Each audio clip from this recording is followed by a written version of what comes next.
Good day, this is Dimitri Lascaris coming to you from Kalamata, Greece for Reason to Resist on October 4th, 2025. Within the past 24 hours, there have been potentially momentous developments in relation to Israel's genocidal war on the Palestinian people. After Hamas issued its formal response to Trump's so-called peace plan, Trump issued a statement demanding that Israel stop all bombing of Gaza. And here you see his post on Truth Social yesterday, in which he declared, based on the statement just issued by Hamas, I believe they are ready for a lasting peace. Israel must immediately stop the bombing of Gaza so that we can get the hostages out safely and quickly. Right now, it's far too dangerous to do that. We are already in discussions on details to be worked out. This is not about Gaza alone. This is about long-sought peace in the Middle East. So there you have Donald making clear through exclamation marks and mandatory language and his typical bluster that he means business and that in his view, this has implications that go well beyond the future of the Palestinian people. And I'll have more to say about that in a moment. So as if to drive the point home, Trump, following the issuance of this post, delivered a very brief statement from the Oval Office, and this is what he had to say to the American people in the broader world. Countries that helped me put this together: Qatar, Turkey, Saudi Arabia, Egypt, Jordan, and so many others. So many people fought so hard. This is a big day. We'll see how it all turns out. We have to get the final word down and concrete. Very importantly, I look forward to having the hostages come home to their parents and having some of the hostages, unfortunately, you know the condition they're in, come home likewise to their parents, because their parents wanted them just as much as though that young man or young woman were alive. So I just want to let you know that this is a very special day, maybe unprecedented in many ways. It is unprecedented, but thank you all, and thank you all to those great countries that helped. We were given a tremendous amount of help. Everybody was unified in wanting this war to end and seeing peace in the Middle East, and we're very close to achieving that. Thank you all, and everybody will be treated fairly. So that was uncharacteristic brevity on the part of the Donald. In my view, Trump's Oval Office statement clearly recognizes that there'll have to be further negotiation between Hamas and Israel, because Trump said, quote, "We will have to get the final words done in concrete." So obviously he understands that the 20-point plan, which, as I pointed out, is something that might have been written on the back of an envelope, is not sufficiently detailed in order to secure a finality to the hostilities. But he also said, we'll see how it all works out, which obviously suggests that he understands that there is some uncertainty as to whether there will be agreement on the all-important fine print. And perhaps the most intriguing part of this statement, and let me say before I comment on it that I remain as skeptical of Donald Trump's integrity and veracity as ever. It was the closing comment in his Oval Office speech in which he said, everyone will be treated fairly. My experience, that kind of language is unusual for Donald Trump. Israeli media are now reporting that Israel's genocidal military has been ordered to shift to a defensive posture.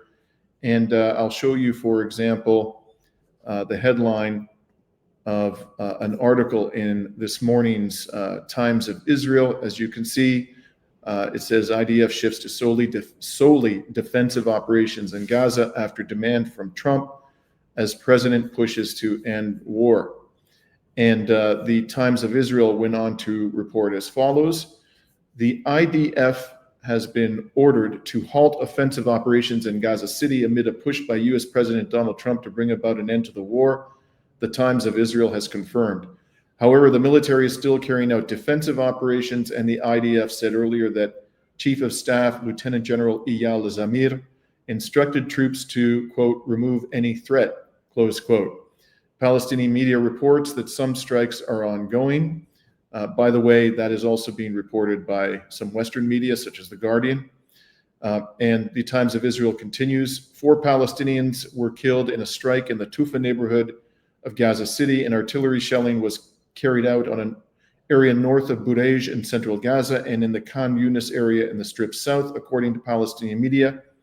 The IDF overnight put out a statement saying, quote, per the order of the political echelon, Zamir instructed troops to gear up for the implementation of the first stage of Trump's plan to free the hostages, close quote, without detailing what the order entailed. After meeting with top generals for, quote, a special situational assessment in light of the developments, close quote. Now, can Israel be trusted to confine itself to what it describes as purely defensive operations and to stop murdering Palestinians just because the Trump regime claims it has ordered its forces to confine themselves to defensive operations? No. Of course not. It would be foolish of us to think that the killing is going to stop. But there are indications that there has been a reduction in the genocidal violence of the Israeli military in the past few hours.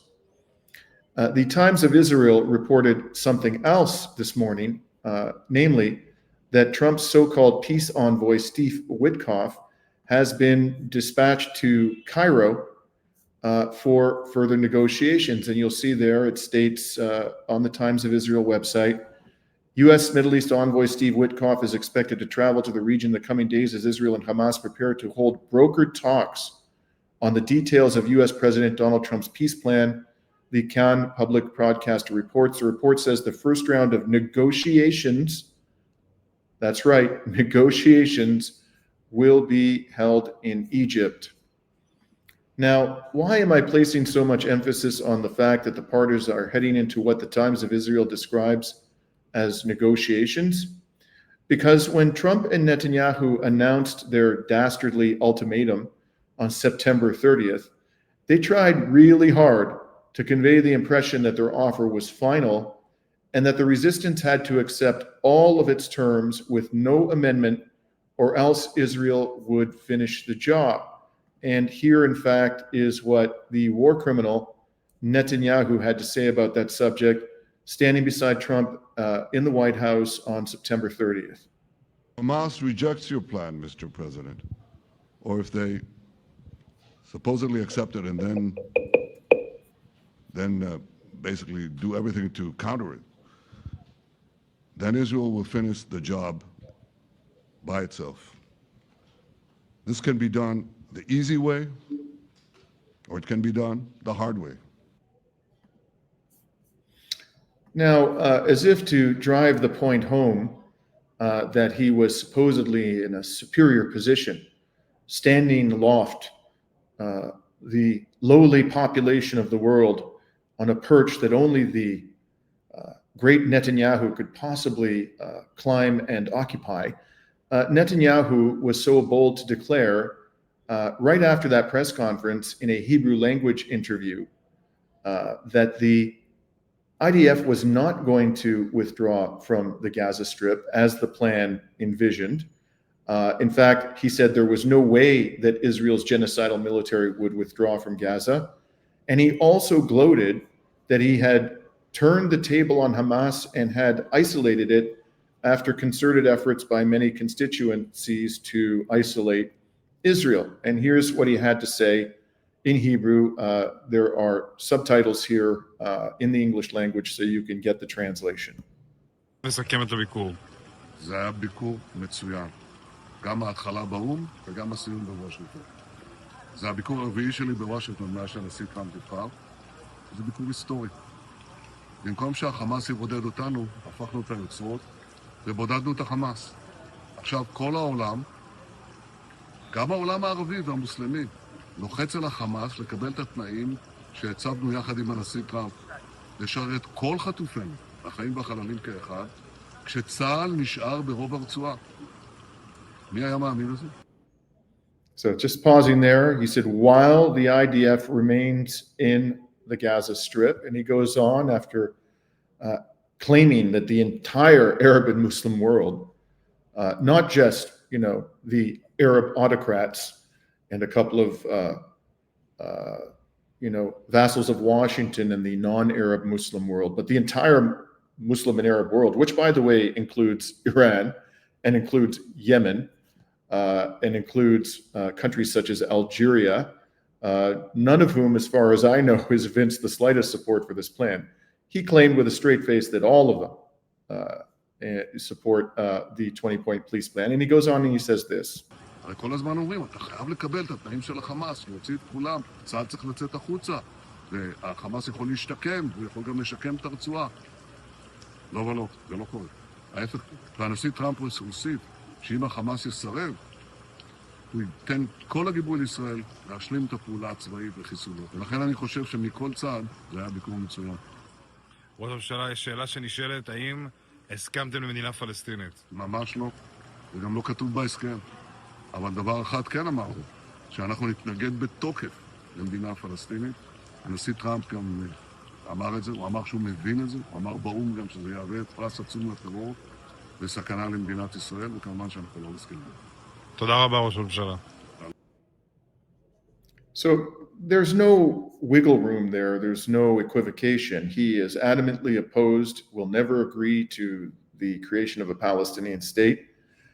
He said that the agreement doesn't provide for it. Well, the agreement, although it didn't give certainty in that regard, and didn't provide any timeline even for the creation of a Palestinian state or require Israel to move forthwith to negotiations with a view to creating the Palestinian state, it clearly made reference to the aspirations of the Palestinian people for statehood, and it clearly attempted the 20-point plan presented on September 30th to attach at least legitimacy to the idea of an eventual Palestinian state. And here you have the war criminal pretending that he's in an all-powerful position, saying flatly, despite the language of the 20-point plan, that there will not be a Palestinian state, and without qualification. So what has happened? There has been quite a reversal of fortunes, shall we say. The Trump and Netanyahu regimes all of a sudden are acting as if key terms of their ultimatum are in fact negotiable. This is especially true of the US government, less true for the moment of the Netanyahu regime. But at the end of the day, what matters here is what the US government says. Let's be very clear about that. That acknowledgement, whether explicit or implicit, that there's negotiation to be done and that some of these terms could be changed quite dramatically is an enormous climb down from the posturing and chest thumping that we saw at the White House 4 days ago. As I argued in a report published on Reason to Resist just after the Trump-Netanyahu press conference on September 30th,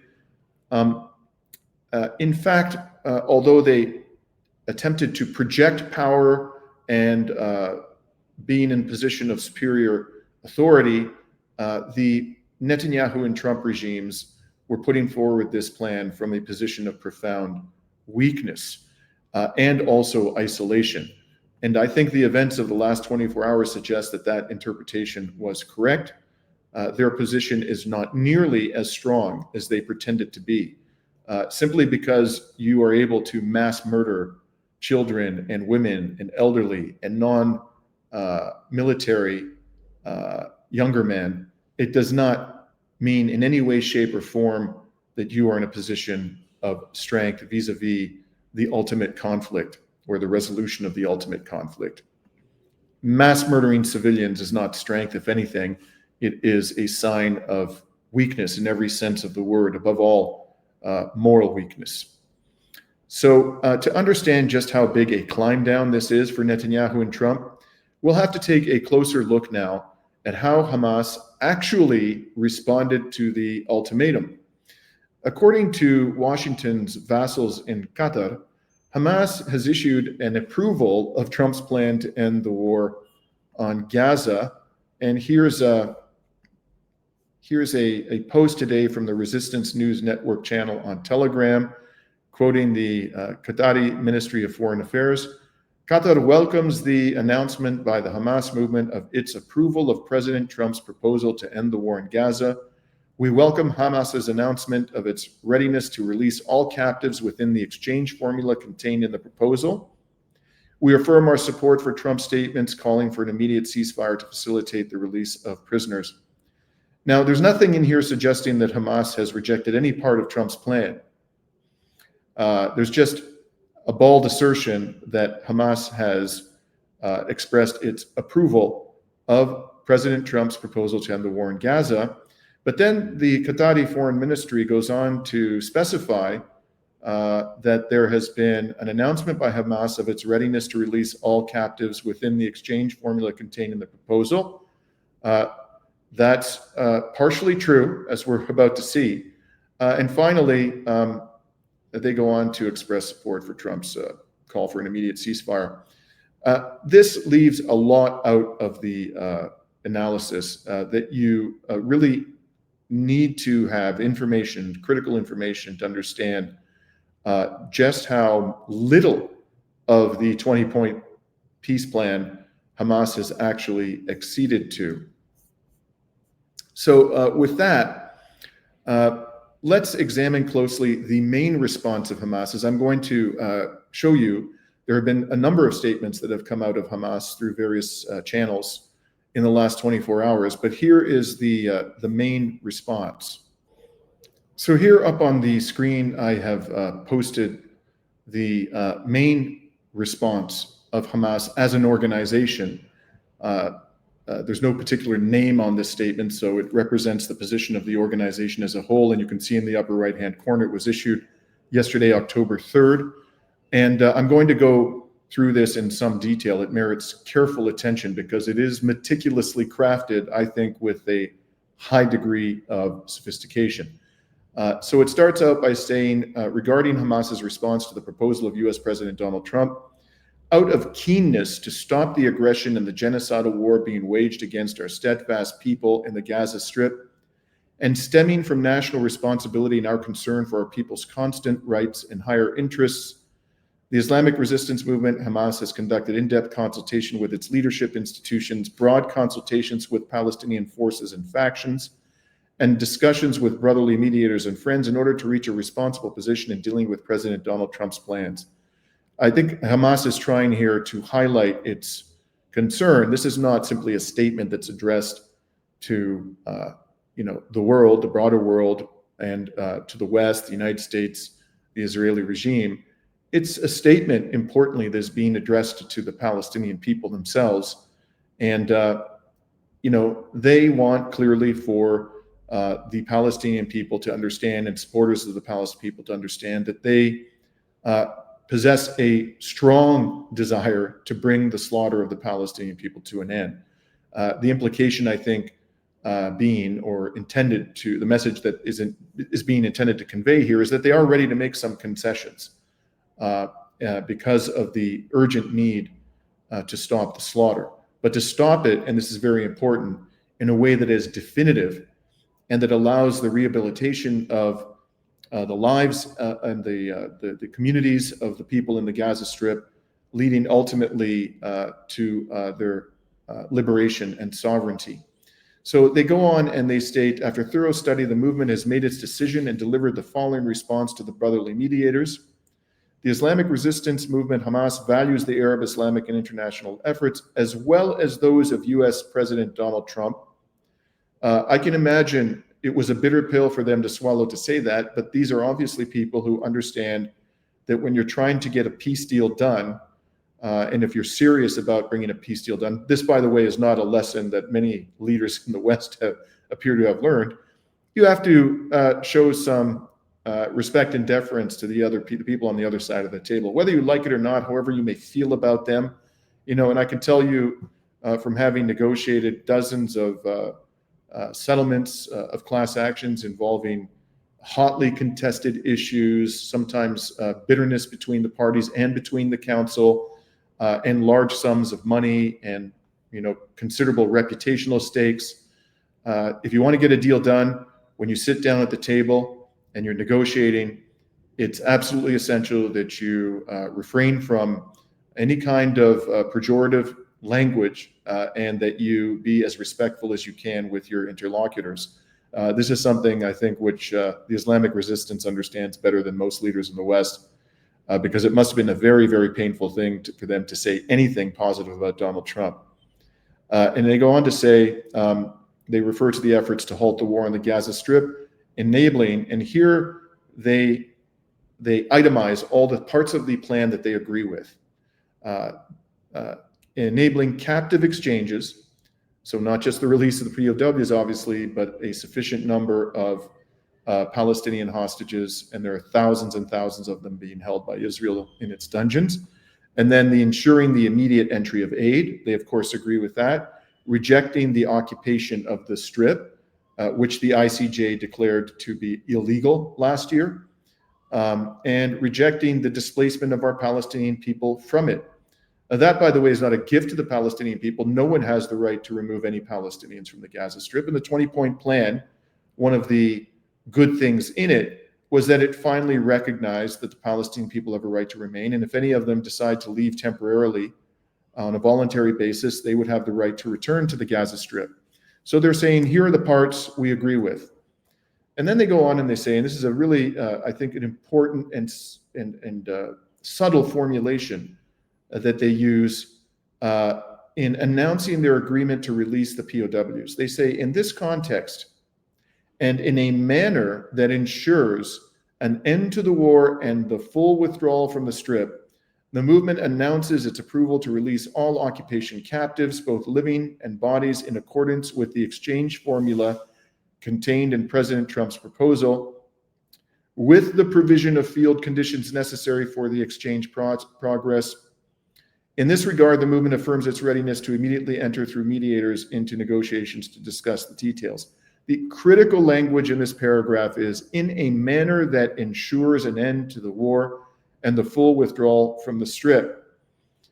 So they're not simply going to do as the 20-point plan envisioned, which is hand over 20 POWs and then the living hostages that remain in their custody, all of whom are soldiers of the genocidal Israeli military, and then cross their fingers and hope that the perfidious and treacherous Trump and Netanyahu regimes are actually going to bring a definitive end to this genocidal war and effect a full withdrawal. They're saying very clearly here that they have to have assurance. They say measures to ensure that those things happen. And that plan does not contain any such assurance. What that assurance might look like is going to be a very interesting question, and one that is going to require intensive negotiation and considerable concessions on the part of Israel. Because as I just showed you, Netanyahu said, we're not going to withdraw.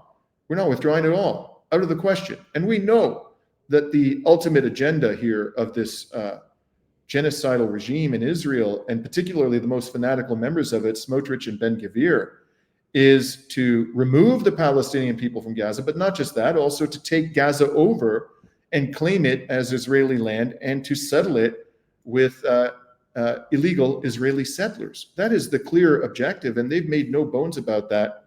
So any kind of a deal that ensures an end to the war and the full withdrawal of the Israeli military would inevitably require a very considerable concession on the part of the genocidal regime. Whether that'll be forthcoming or not, I don't know. But this obviously introduces a high degree of uncertainty as to whether or not there will be a deal. And then they go on and they say in the organization's definitive response to this, the movement also reaffirms its approval to hand over the administration of the Gaza Strip to a Palestinian body of independent technocrats based on Palestinian national consensus and supported by Arab and Muslim backing. So this is a big deal here, folks. You may think, well, that means that Hamas is stepping back and saying, we don't have to be the rulers of the Gaza Strip anymore. They made that clear some time ago. This is not new. What they're doing is they are reiterating their willingness to allow an independent body of Palestinians and technocrats to rule the Gaza Strip for some interim period. But they're insisting that they be Palestinians. And this flies directly in the face of what is envisioned in the 20-point plan. As has been widely covered, and as I've explained on this program, the 20-point plan envisions the creation of something called a Board of Peace, which would be chaired by Donald Trump and would include the bloodthirsty, psychopathic war criminal Tony Blair, who has the blood of hundreds of thousands of innocent Iraqis on his hands, and is basically a well-paid pawn of uber-Zionist billionaire Larry Ellison. Tony Blair would be on this so-called peace board, and they would have ultimate say over what is done with the Gaza Strip and how it is redeveloped. So this is a categorical rejection by Hamas of any such proposal. And in fact, they're not even making allowance in the statement for foreigners from Arab and Muslim states to have supervisory authority over the reconstruction and governance of the Gaza Strip. They're saying it has to be a Palestinian body, period. And that is clearly not envisioned in the 20-point plan. The opposite is envisioned. And basically it appoints Donald Trump as the CEO of the Gaza Strip and Tony Blair as the chief financial officer or something along those lines. And the Israelis have categorically ruled out Palestinian governance of the Gaza Strip. They won't even tolerate the collaborationist Palestinian Authority taking over the Gaza Strip. So there's a lot of heavy lifting to do on this particular question as well. And finally, in the final paragraph, the resistance states, as for what was included in President Trump's proposal regarding other issues related to the future of the Gaza Strip and the inalienable rights of the Palestinian people, I repeat, inalienable rights of the Palestinian people, this remains subject to a collective national position based on relevant international laws and resolutions to be discussed within a comprehensive Palestinian national framework in which Hamas will participate and contribute with full responsibility. There's a lot to unpack there, and all of it is inconsistent with key parts of the 20-point plan. First of all, they make reference to the inalienable rights of the Palestinian people. What are the inalienable rights of the Palestinian people? Amongst others, they have an inalienable right to self-determination. In other words, a sovereign, truly sovereign Palestinian state. They have an inalienable right of return. Palestinian refugees have a right to come back to their homeland under international law, and that's also something that should be obvious to anybody with a conscience, that it's just a basic principle of a moral duty to allow people who have been violently expelled from their homeland to come back to their land.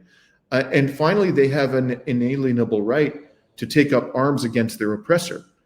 So implicitly, this reference, this reaffirmation of the inalienable rights of the Palestinian people is a continued insistence on the part of Hamas that they be retain the right to defend themselves with arms if necessary, that there be a right of return for Palestinian refugees, and most importantly, that there be a realization of the Palestinian right to self-determination, meaning the creation of a truly sovereign and viable Palestinian state. And this is this perspective is reinforced in this paragraph when they say based on relevant international laws and resolutions, because all of these three things I just identified, these three principles, are enshrined in international law and international resolutions.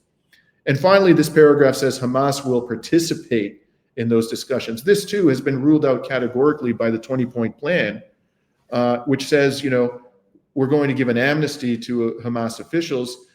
They can stay in the Gaza Strip if they renounce violence, and if otherwise they can leave, and we'll facilitate their departure. But they ain't going to have any role in the future of the Palestinian people. That's clearly the perspective that has been enshrined into the 20-point plan, and that perspective is categorically being rejected here.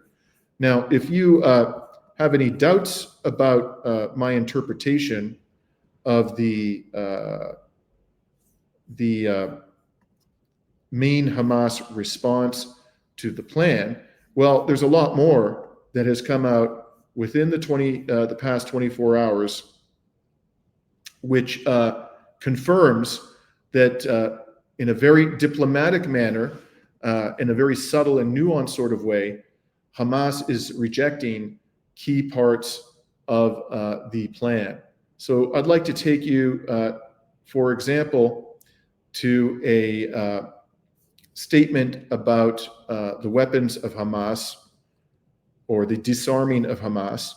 And this was a set of comments made by Hamas leader Musa Abu Marzouk to Al Jazeera yesterday. And what he said was, we will enter into negotiations regarding all issues related to the movement and weapons. Implementing the points of the plan requires detail and understanding. The plan cannot be implemented without negotiation. All details related to the peacekeeping force require understandings and clarification. Hamas is a national liberation movement, and the definition of terrorism in the plan cannot be applied to it. So they're saying that any peace deal is going to have to treat Hamas as a legitimate political force within Palestinian society.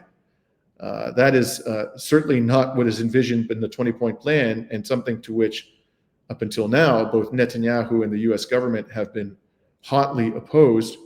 And finally, they say, we will hand over the weapons to the future Palestinian state, and whoever governs Gaza will have the weapons in his hand. So two things there.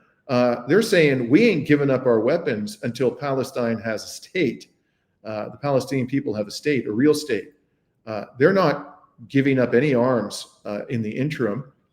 And they also say that whoever governs Gaza will have the weapons in his hand. So once the state is created, it is going to have the ability, it will have to have the ability from the perspective of Hamas to defend itself with arms. And this too is something to which the US and especially the Israeli regimes are hotly opposed. Not only do they say no, or at least the Israelis have definitively said no to a Palestinian state, but whenever in recent years they've given any kind of quarter to those who demand the creation of a Palestinian state, they talk about that state being demilitarized, having no military whatsoever, except perhaps some lightly armed police force to oppress its own population. So again, these are demands that are consistent. These have always been demands of Hamas. There's absolutely no indication in any of this language that the Islamic resistance has given up on these key demands, and it very much remains to be seen how Israel and the United States are going to respond to this, and whether we are anywhere close to having a real deal here. Certainly, Donald Trump continues to say, with even greater enthusiasm, that we're almost there at a real deal, bringing a real peace. One other thing I want to show you is a statement made by Hamas leader Osama Hamdan to Al Arabi, the media organization in the Arab world called Al Arabi. This is really an important statement, and I think it couldn't be more definitive in rejecting key parts of the 20-point plan. And the Hamas leader, Osama Hamdan, said, we're ready to enter into direct negotiations immediately to arrange the prisoner exchange and the on-the-ground conditions for it. This matter requires entering into direct negotiations for its arrangements. We believe that upon entering into the details, there will be a need for more time than 72 hours. So even that specific aspect of the 20-point plan, they're saying, needs a lot of work. And then he says, we do not accept that the affairs of Gaza as part of Palestine be managed by any non-Palestinian party. The entry of foreign forces or foreign administration of the Gaza Strip is an issue that is not acceptable to Palestinians. Note here the diplomatic language. He said not acceptable. He could have said hell no over my dead body, but he's trying to articulate the position of Hamas in a restrained manner. We renew our approval for the administration of the Gaza Strip to be handed over to a Palestinian body of technocrats. That's a major concession on the part of Hamas, but as I said, it's not new. They said very clearly months ago that they were willing to make that concession. Then they say there is an on-the-ground reality concerning living captives and bodies that must be taken into account.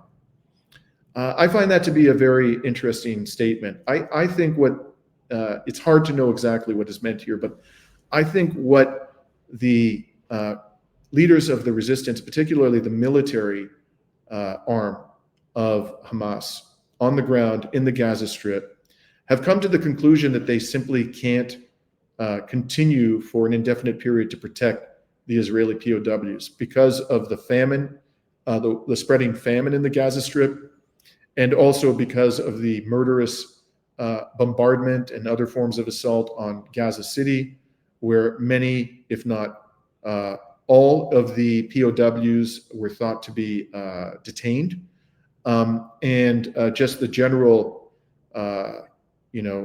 degradation in the condition of these POWs after 2 years. They themselves, undoubtedly, Israeli citizens who were accustomed to a much cushier lifestyle than that of the Palestinians living in the Gaza Strip, they've had to live alongside the people of Palestine in this 2 years of hell. And that has undoubtedly taken a very severe toll on these people who are not accustomed to this sort of thing, even people who are accustomed to it.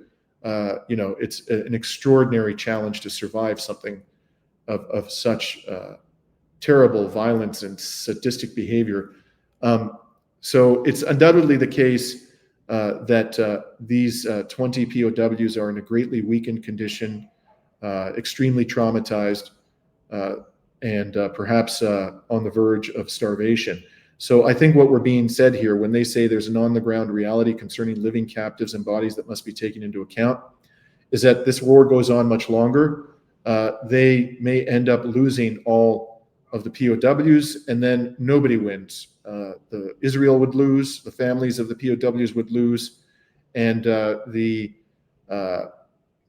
Palestinian resistance could no longer offer them as an inducement to the Israelis to release the thousands of Palestinian civilians who are being held illegally in the dungeons of Israel. So then Osama Hamdan goes on to say to Al-Arabi, we do not accept a foreign administration of the Gaza Strip, and an independent national body must be formed for this task.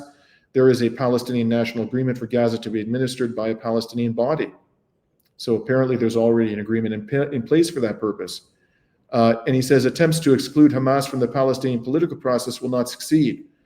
He's saying Hamas ain't going to go away.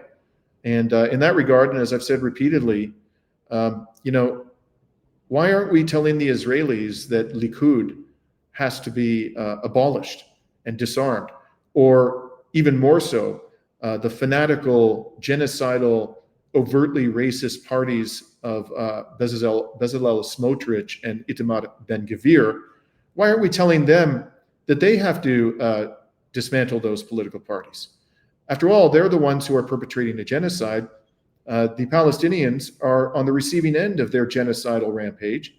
And so if we, as non-Palestinians, can dictate to the victims of genocide who can and cannot run in their political processes, participate in them, who can be a recognized political party, then we surely have that authority with respect to the Israelis. And yet nobody, not in the pro-US elements of the Arab and Muslim world, not in the halls of power of the United States government, certainly not in Israel, not in any European government, no one occupying a position of authority in any of these governments is even suggesting that external actors can dictate to the Israelis what political parties can and cannot be legal in Israel, can and cannot participate in the politics of the country. So this is quite understandably a non-starter. We have no business telling the Palestinians. It's not up to us to decide who is going to govern them. And that should be apparent to anybody who believes in equality and who believes in democracy and respect for the popular will of the people. Now, I think when you add it all up, folks, it is extremely apparent to objective and informed observers that Hamas isn't going to disarm until Palestinians have a state. It's clearly, unequivocally rejecting the demand of immediate disarmament, which is precisely what I and many others predicted. And it's clearly continuing to demand the creation of a Palestinian state. It's clearly rejecting any notion of foreign rule, non-Palestinian rule of the Gaza Strip. It's unequivocally rejecting the introduction of non-Palestinian troops into the Gaza Strip. And it's a remarkable turn of events, and I think it can be fairly stated that somehow the Palestinian resistance has managed to turn the table on Netanyahu and to isolate him only days after he claimed to have done that to Hamas. How in the world did this happen? How it happened, I believe, is that pressure on Trump and Netanyahu, including from people of conscience all over the world, many of whom are watching this program, has become so severe, even crushing, that they have no alternative, or at least at this point, Trump feels that he has no alternative but to enter into real negotiations with Hamas and to make concessions. The pressure is not only coming from the broader world, of course, but it's coming from Americans and Israelis themselves. And of course, importantly, maybe even most importantly, Israel's military is exhausted and demoralized thanks to the epic resistance of all the Palestinian factions on the ground, fighting on the ground. And there are many other than Hamas. You almost never hear from them in the corporate media. They always are trying to make it in the public discourse in the West about Hamas, Hamas, Hamas. But there are a number of resistance groups, several of them of a secular nature, who have been fighting heroically to bring an end to the slaughter of Palestinians. And from a diplomatic perspective, the resistance's response, frankly, in my view, is a masterstroke. By placing all the emphasis on the release of the POWs, evincing a willingness to start the implementation of an agreed upon peace plan by a full release of all of the POWs, they have effectively boxed Netanyahu into a corner. Because after all, we've been told by Israeli military officials and the Israeli government, the recovery of the POWs was their overarching priority, perhaps the single most important task ahead of them throughout this 2 years of genocide. How are they going to explain to the people of Israel, a majority of whom, according to polls, want the POWs to be returned post-haste, that they're rejecting an offer of this nature? In my view, if anybody at this stage is playing 5D chess, it ain't Trump, and it certainly ain't Netanyahu. Rather, it's the resistance. And third, there is some reason to believe that Trump's Arab and Muslim vassals themselves reached the limit of their patience this week. There was an interesting report in Axios, which has become kind of the go-to media platform for leaks that serve the interests of powerful constituencies, that the Arab leaders were furious over last-minute changes to Trump's peace plan. And I'm going to read to you some of the details from this Axios report, which is based, by the way, on knowledgeable sources familiar with the process, according to Axios. And here's what they say went on behind the scenes. On Sunday, White House envoy Steve Witkoff and Trump's son-in-law Jared Kushner met for 6 hours with Netanyahu and his confidant Ron Dermer. Netanyahu managed to negotiate several edits into the text, in particular on the conditions and timetable for Israel's withdrawal from Gaza. The new proposal ties Israel's withdrawal to the progress of disarming Hamas and gives Israel a veto over the process. Even if all conditions are met and 3 phases of the withdrawal are completed, Israeli forces will still remain within a security perimeter inside Gaza, quote, until Gaza is properly secure from any resurgent terror threat, close quote, which could mean, as Axios notes, indefinitely, and almost certainly that's what it's intended to mean. And then Axios says that officials from Saudi Arabia, Egypt, Jordan, and Turkey were furious over the changes. The Qataris even tried to convince the Trump administration not to release the detailed plan on Monday due to those objections. The White House released it anyways and pushed the Arab and Muslim countries to support the plan. 8 countries issued a joint statement welcoming Trump's announcement without expressing full support for it. The Qataris told the other countries that after that generally positive statement, they would have further discussions with the U.S. over the details, one source said. Witkoff told Fox News on Monday that the Trump plan has widespread backing in the Middle East and Europe. We have a lot of buy-in. Do we have some details to work out? Yes, but you know President Trump, everyone is going to be pushed by him. Well, up until now, everybody but Netanyahu. And originally, I must say, and I think I expressed this during a live stream yesterday, I had great suspicions about this report, relying on it as it does on unofficial sources. And the question that I posed was, if they're seriously furious about this report, why don't they just come out and make some sycophantic statement like, we really appreciate Donald Trump's tremendous efforts to bring this war to an end. Only under his authority is there even any hope of a lasting peace in our region. But with the greatest of respect, we have some concerns over certain elements of this plan. And we believe that there is going to have to be some further negotiation. And we stand ready to work with our partners in Washington to bring this to a final conclusion. That wouldn't have been an offensive, aggressive statement.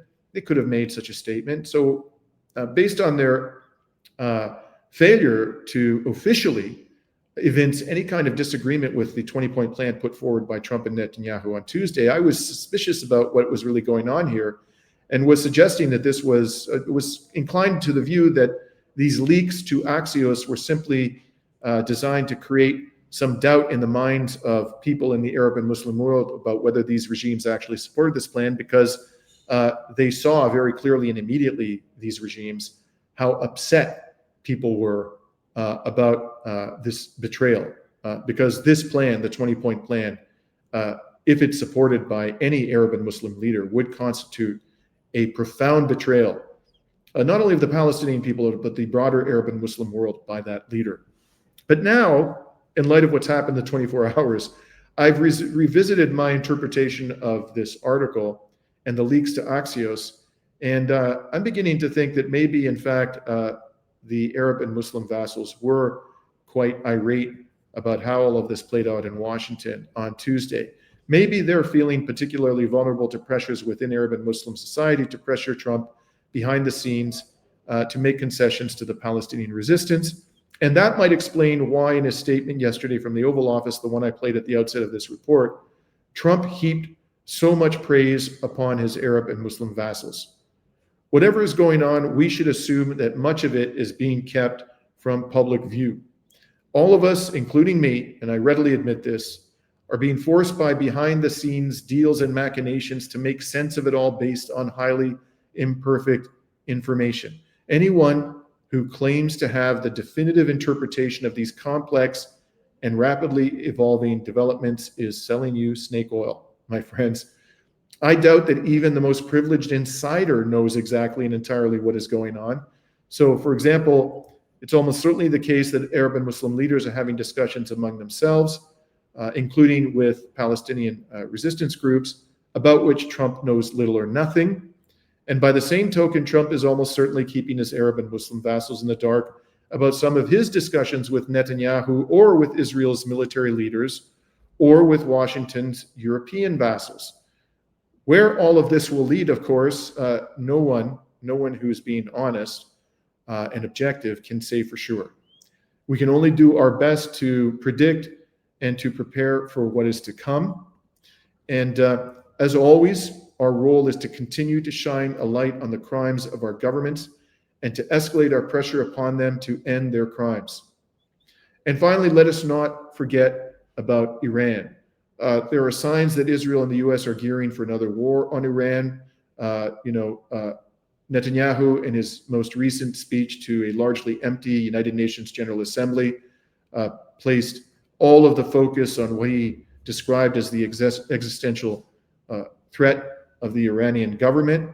And there are reports that an aircraft carrier battle group, I believe it's the USS Gerald Ford aircraft carrier, and its accompanying naval vessels, are steaming into the Mediterranean from the Atlantic through the Straits of Gibraltar. There are reports of air refueling tankers being shifted to the Middle East. And of course, lots of reason to believe that Israel and the United States remain determined to effect regime change in Iran. I think that is exactly what most knowledgeable observers expect will happen eventually. And maybe these two developments, or the gearing up, the possible gearing up for war in Iran and what happened in the last 24 hours are connected. Maybe the Trump regime wants to gain some goodwill from his Arab and Muslim vassals, so they'll support him in some way in a war on Iran. And more particularly, he may well want, he's going to wage war in Iran, which will be by far the most formidable foe that the United States has taken on in West Asia in my lifetime. They're going to have to place all of their military focus and economic focus and intelligence focus on the Islamic Republic to have any hope of achieving their goals, which I don't think they will. They will only suffer another strategic defeat and in the process cause incalculable suffering. So all of this may be a prelude to something perhaps even more devastating than what we have witnessed thus far. Let us hope that that is not the case and that saner and cooler heads will prevail. And finally, before I close it out for today, I wanted to share with you a truly inspiring video that I came across on X yesterday. Have a look.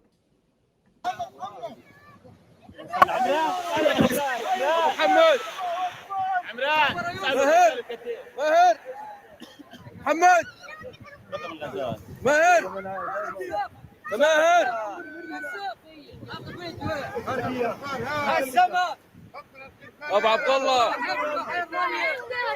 هذا ايه بس ولا يحبط يوسف البطه يوسف ايوه ما شاء الله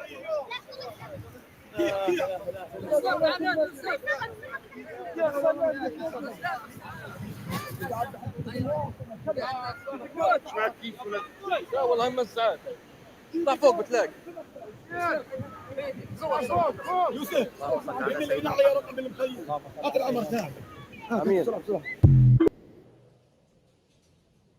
Apparently, the genocidal Israeli Navy was so busy illegally apprehending vessels of the global Samud flotilla in international waters that these Palestinian fishermen managed to take their boats out and capture some precious cargo for the starving population of the Gaza Strip. All I can say is, how can you not be in love with the Palestinian people? This is Dimitri Lascaris signing off from Kalamata, Greece on October 4th, 2025.